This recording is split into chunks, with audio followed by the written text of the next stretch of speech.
On August 3, 2016, Emirates Flight 521 was on a routine journey. The Boeing 777-300 took off from Trivandrum International Airport. Its destination was Dubai International Airport, a major hub. 282 passengers, 18 crew members. The flight was under the command of an experienced captain and a first officer. For hours, the journey across the Arabian Sea was uneventful. The cabin crew served meals, passengers watched movies or slept. Everything pointed towards a normal landing in Dubai, towering skyscrapers, desert heat. No one on board could have predicted the dramatic events that were about to unfold. As the aircraft began its descent, the pilots started preparing for arrival. They received weather information from Dubai's air traffic control. The report indicated high temperatures. It also mentioned changing winds. The routine flight was just minutes away from a seemingly routine conclusion. The atmosphere in the cockpit was calm and professional.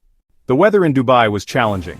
The temperature on the ground was a scorching 48 degrees Celsius, or 118 degrees Fahrenheit. This extreme heat affects aircraft performance.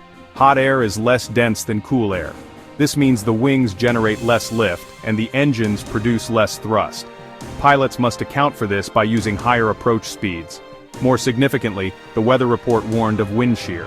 Wind shear is a sudden change in wind speed or direction over a short distance. It is a known danger, especially during takeoff and landing. The pilots of EK 521 were aware of this warning as they lined up with the runway. As the Boeing 777 descended through the final few hundred feet, it encountered the predicted wind shear. The aircraft was initially flying into a headwind.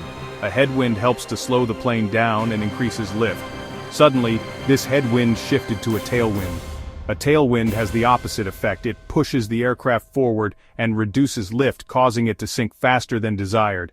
The pilots had to react quickly to this unexpected change. It touched down on the runway much farther along than planned.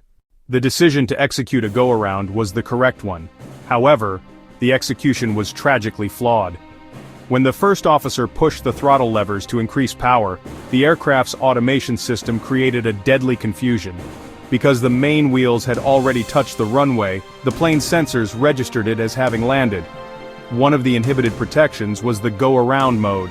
The throttles, which were supposed to advance to full power automatically, did not respond as the pilots expected. They remained at the idle setting. The pilots did not seem to notice that the engines were not spooling up. The nose of the aircraft was pointing upwards as if it were climbing.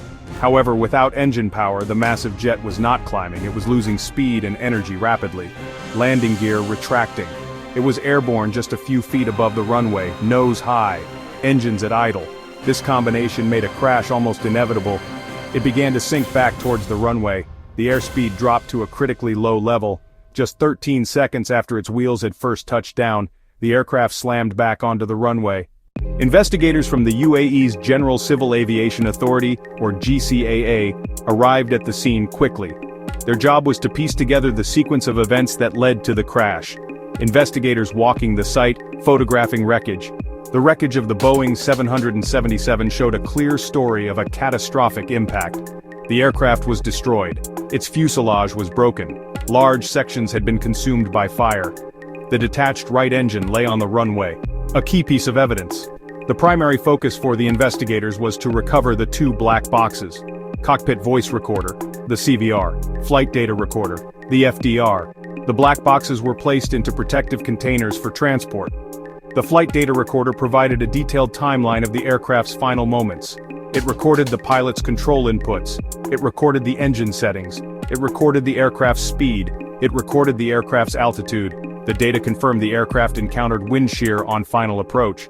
Critically, the FDR revealed that when the go-around was commanded, the throttles were not manually advanced far enough. The auto-throttle system, believing the plane had landed, did not take over to apply go-around thrust. The cockpit voice recorder captured the sounds and conversations in the cockpit. Analysis suggested that during the high-stress, fast-moving event, the pilots did not realize the engines had failed to power up. The primary cause was the flight crew's actions during the go-around attempt.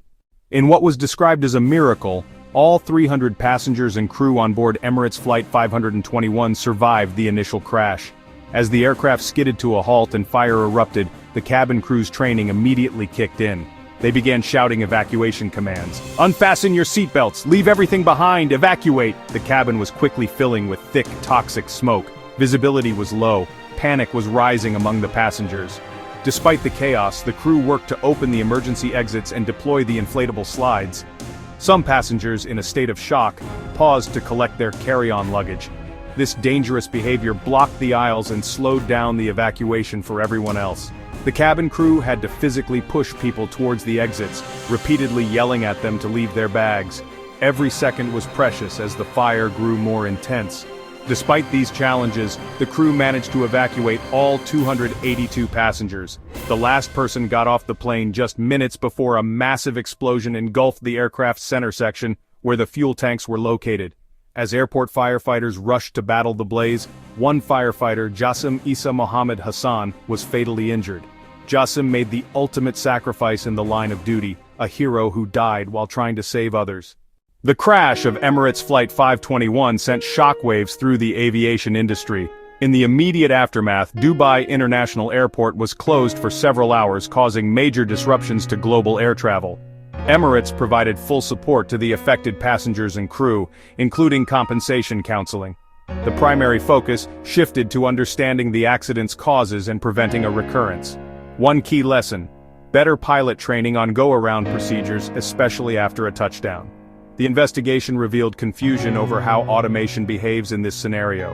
In response, airlines and manufacturers updated training manuals, simulator programs. Pilots now undergo training that simulates a bounced landing, a touchdown followed by a go-around. The training stresses manually advancing the throttles, and verifying engine thrust is increasing, regardless of automation. Authorities and airlines launched renewed public awareness campaigns emphasizing the rule: leave everything behind. The story of Emirates Flight 521 shows how disaster can lead to enhanced safety standards.